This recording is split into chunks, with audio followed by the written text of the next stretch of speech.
They were like, is this the guy for the leaking airport and the stadium? Njambi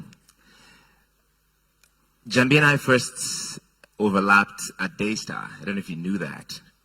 But we reconnected at Nation. And when we added an extra hour of the trend, and I was selecting the people I wanted to have on the panel, I went to Njambi and Shiro first.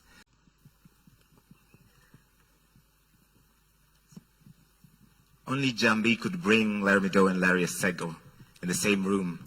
This is like 60% of the national supply of Larrys. It's definitely 100% of the supply of bald, bearded Luo men named Larry. Thank you. Finally, you're laughing. I say a lot. I'm from Siaya. Njambi, but I went to school in Kisumu. Njambi loved going to Kisumu. As I've said before, she's like, also dumo nanipenda. Also dumo, also mini rank sana sana sana. It was one of the joys of her life to go and do shows in Kisumu because she just couldn't understand that all the way in Kisumu, she would do a show and people were psyched for her, that they'd come to her show, they loved her, everybody wanted to take a picture, she'd have full venues.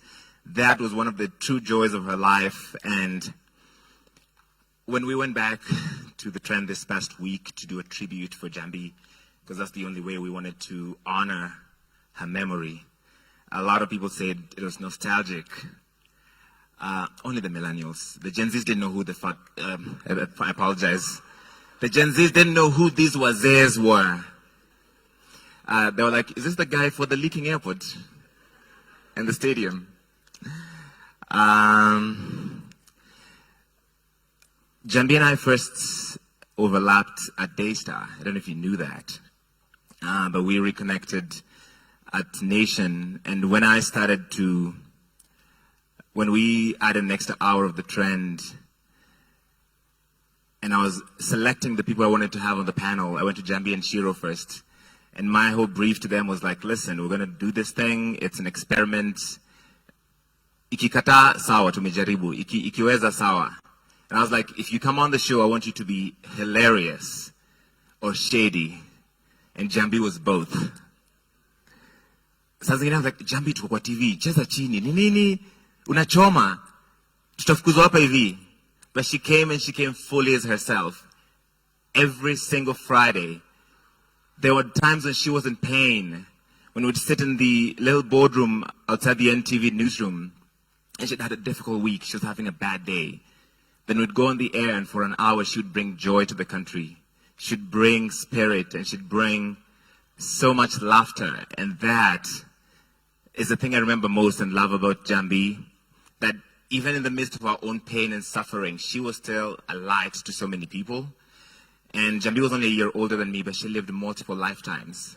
By the time she was on the trend, she had already been a news anchor. She'd already been a radio host. She was a reggae DJ. She'd lived all these other lives that we only saw her. She spoke French, she had 2 degrees. And you'd see her on stage and she was like possessed in that scene. That, for me, is the inspiration that I'll take from Njambi, to live fully, to live meaningfully, to die empty. And I think she did. So I wanted to come and celebrate that and encourage us to live fully. Don't let your degree be your entire personality. Don't let your job be your entire personality. Explore all those different aspects of your life. And we honor her struggle. We celebrate her triumph over adversity and pain. And we'll keep her name alive. So I'll leave you with the last thing Njambi told me the last time I saw her. God our bless. Thank you very much. As he said, 2 Larrys in the same room, and I think we are the only Luos are called Larry. But now that we are only 2, pia wewe unachoma. You know, choma kidogo hapo. As